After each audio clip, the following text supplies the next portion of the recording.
আসসালামু আলাইকুম।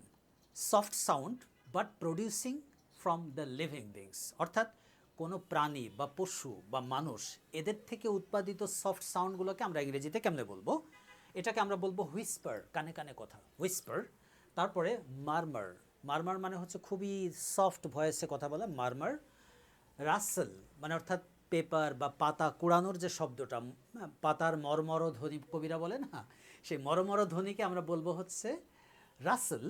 এরপরে সাই, SIGH, সাই মানেও হচ্ছে এক ধরনের সফট শব্দ, খুবই কম ভয়েসের শব্দ।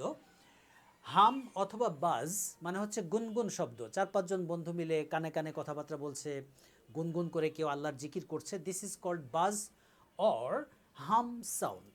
এরপর আমরা বলতে পারি পার, যেটা ক্যাটস করে, বিড়ালরা করে এটা। পার মানে হচ্ছে এরকম একটা শব্দ করে বিড়াল, এটাকে আমরা বলি পার, PURR। আর এটা হচ্ছে হাস, HUSH। তাহলে প্রাণী থেকে উৎপাদিত শব্দগুলো কি আরেকবার একটু আমরা বলি? হুইসপার, মারমার, রাসেল, সাই, হাম অর বাজ, ফার এবং হাস।